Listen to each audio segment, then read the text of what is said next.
এটা নতুন গীত মন মাজুলী আৰু মাজুলীক লৈয়ে গীতটো আমাৰ ছাত্ৰী বৰ্তমানৰ নহয় এটা পাছ আউট লাষ্ট ইয়েৰ পাছ কৰি গৈছে হিষ্ট্ৰী ডিপাৰ্টমেণ্টৰ প্ৰতিভা গগৈয়ে গীতটো লিখিছে গতিকে এটা বৰ সুন্দৰকৈ সুৰ কৰিবলৈ যত্ন কৰিছোঁ আৰু বিশ্বৰুত শইকীয়া গীতটো কণ্ঠদান কৰিছে আৰু আমি তাৰ গোটেই গীতটোৰ ভিডিঅ'গ্ৰাফী কেইবাজন ব্যক্তি জড়িত আছে আমাৰ সত্যজিৎ ভূঞা জড়িত আছে ঋষি বুলি এজন ব্যক্তি জড়িত আছে খুব সুন্দৰকৈ গীতটি তেওঁলোকে পিকচাৰাইজ কৰিছে আৰু তাত বিশেষকৈ মাজুলীৰ গোটেই দৃশ্যপট তাত সামৰি ল'বলৈ যত্ন কৰিছে গীতটো বৰ বেছি দীঘল নহয় 3 মিনিটৰ এই 3 মিনিটৰ গীতটোতে সমগ্ৰ মাজুলীক ভিডিঅ'গ্ৰাফিত ধৰি ৰখাটো খুব সহজ কাম নহয় কিন্তু তেওঁলোকে চেষ্টা কৰিছে আৰু এতিয়া আমি দেখিলোঁ যে গীতটো এটা সুন্দৰ ৰূপ ল'ব সকলোৱে ৰাইজৰ মৰম পাব আশীৰ্বাদ বোধহয় পাব যেন আমি অনুমান কৰিছোঁ ধন্যবাদ এটা নতুন গীত মন মাজুলী আৰু মাজুলীক লৈয়ে গীতটো আমাৰ ছাত্ৰী বৰ্তমানৰ নহয় এটা পাছ আউট লাষ্ট ইয়েৰ পাছ কৰি গৈছে হিষ্ট্ৰী ডিপাৰ্টমেণ্টৰ প্ৰতিভা গগৈয়ে গীতটো লিখিছে গতিকে এটা বৰ সুন্দৰকৈ সুৰ কৰিবলৈ যত্ন কৰিছোঁ আৰু বিশ্বৰুত শইকীয়া গীতটো কণ্ঠদান কৰিছে আৰু আমি তাৰ গোটেই গীতটোৰ ভিডিঅ'গ্ৰাফী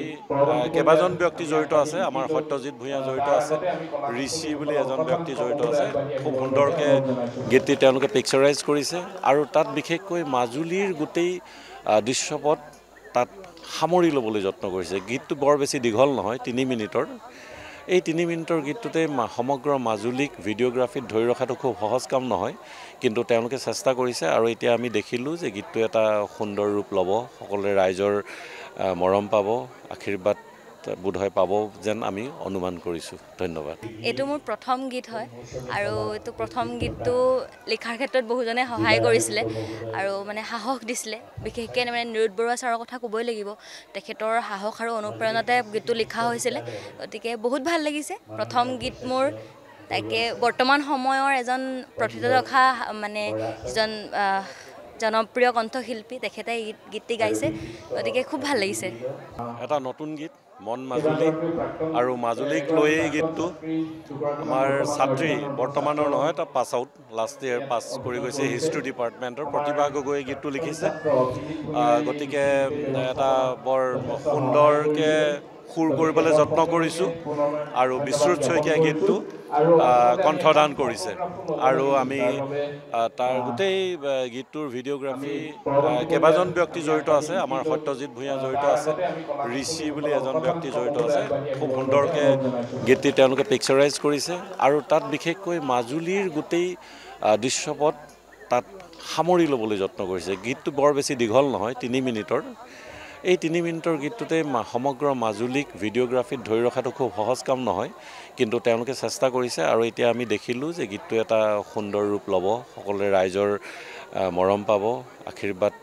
বোধহয় পাব যেন আমি অনুমান কৰিছোঁ ধন্যবাদ এইটো মোৰ প্ৰথম গীত হয় আৰু এইটো প্ৰথম গীতটো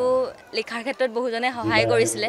আৰু মানে সাহস দিছিলে বিশেষকৈ মানে নিৰুদ বৰুৱা ছাৰৰ কথা ক'বই লাগিব তেখেতৰ সাহস আৰু অনুপ্ৰেৰণাতে গীতটো লিখা হৈছিলে গতিকে বহুত ভাল লাগিছে প্ৰথম গীত মোৰ তাকে বৰ্তমান সময়ৰ এজন প্ৰথিতযশা মানে এজন জনপ্ৰিয় কণ্ঠশিল্পী তেখেতে গীতটি গাইছে গতিকে খুব ভাল লাগিছে এটা নতুন গীত মন মাজুলী আৰু মাজুলীক লৈয়ে গীতটো আমাৰ ছাত্ৰী বৰ্তমানৰ নহয় এটা পাছ আউট লাষ্ট ইয়েৰ পাছ কৰি গৈছে হিষ্ট্ৰী ডিপাৰ্টমেণ্টৰ প্ৰতিভা গগৈয়ে গীতটো লিখিছে গতিকে এটা বৰ সুন্দৰকৈ সুৰ কৰিবলৈ যত্ন কৰিছোঁ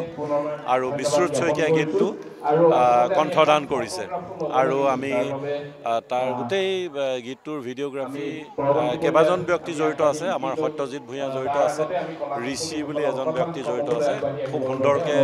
গীতটি তেওঁলোকে পিকচাৰাইজ কৰিছে আৰু তাত বিশেষকৈ মাজুলীৰ গোটেই দৃশ্যপট তাত সামৰি ল'বলৈ যত্ন কৰিছে গীতটো বৰ বেছি দীঘল নহয় 3 মিনিটৰ এই 3 মিনিটৰ গীতটোতে সমগ্ৰ মাজুলীক ভিডিঅ'গ্ৰাফিত ধৰি ৰখাটো খুব সহজ কাম নহয় কিন্তু তেওঁলোকে চেষ্টা কৰিছে আৰু এতিয়া আমি দেখিলোঁ যে গীতটো এটা সুন্দৰ ৰূপ ল'ব সকলোৱে ৰাইজৰ মৰম পাব আশীৰ্বাদ বোধহয় পাব যেন আমি অনুমান কৰিছোঁ ধন্যবাদ এইটো মোৰ প্ৰথম গীত হয় আৰু এইটো প্ৰথম গীতটো লিখাৰ ক্ষেত্ৰত বহুজনে সহায় কৰিছিলে আৰু মানে সাহস দিছিলে বিশেষকৈ মানে নিৰুদ বৰুৱা ছাৰৰ কথা ক'বই লাগিব তেখেতৰ সাহস আৰু অনুপ্ৰেৰণাতে গীতটো লিখা হৈছিলে গতিকে বহুত ভাল লাগিছে প্ৰথম গীত মোৰ তাকে বৰ্তমান সময়ৰ এজন প্ৰথিত ৰখা মানে এজন জনপ্ৰিয় কণ্ঠশিল্পী তেখেতে গীতটি গাইছে গতিকে খুব ভাল লাগিছে এটা নতুন গীত মন মাজুলী আৰু মাজুলীক লৈয়ে গীতটো আমাৰ ছাত্ৰী বৰ্তমানৰ নহয় এটা পাছ আউট লাষ্ট ইয়েৰ পাছ কৰি গৈছে হিষ্ট্ৰী ডিপাৰ্টমেণ্টৰ প্ৰতিভা গগৈয়ে গীতটো লিখিছে গতিকে এটা বৰ সুন্দৰকৈ সুৰ কৰিবলৈ যত্ন কৰিছোঁ আৰু বিশ্বৰুত শইকীয়া গীতটো কণ্ঠদান কৰিছে আৰু আমি তাৰ গোটেই গীতটোৰ ভিডিঅ'গ্ৰাফী কেইবাজন ব্যক্তি জড়িত আছে আমাৰ সত্যজিৎ ভূঞা জড়িত আছে ঋষি বুলি এজন ব্যক্তি জড়িত আছে খুব সুন্দৰকৈ গীতটি তেওঁলোকে পিকচাৰাইজ কৰিছে আৰু তাত বিশেষকৈ মাজুলীৰ গোটেই দৃশ্যপট তাত সামৰি ল'বলৈ যত্ন কৰিছে গীতটো বৰ বেছি দীঘল নহয় 3 মিনিটৰ এই 3 মিনিটৰ গীতটোতে সমগ্ৰ মাজুলীক ভিডিঅ'গ্ৰাফীত ধৰি ৰখাটো খুব সহজ কাম নহয় কিন্তু তেওঁলোকে চেষ্টা কৰিছে আৰু এতিয়া আমি দেখিলোঁ যে গীতটো এটা সুন্দৰ ৰূপ ল'ব সকলোৱে ৰাইজৰ মৰম পাব আশীৰ্বাদ বোধহয় পাব যেন আমি অনুমান কৰিছোঁ ধন্যবাদ এইটো মোৰ প্ৰথম গীত হয় আৰু এইটো প্ৰথম গীতটো লিখাৰ ক্ষেত্ৰত বহুজনে সহায় কৰিছিলে আৰু মানে সাহস দিছিলে বিশেষকৈ মানে নিৰুদ বৰুৱা ছাৰৰ কথা ক'বই লাগিব তেখেতৰ সাহস আৰু অনুপ্ৰেৰণাতে গীতটো লিখা হৈছিলে গতিকে বহুত ভাল লাগিছে প্ৰথম গীত মোৰ তাকে বৰ্তমান সময়ৰ এজন প্ৰথিত ৰখা মানে এজন জনপ্ৰিয় কণ্ঠশিল্পী তেখেতে গীতটি গাইছে গতিকে খুব ভাল লাগিছে যিকোনো খবৰৰ বাবে যোগাযোগ কৰক 7099017330 লগতে 7099017110 নম্বৰত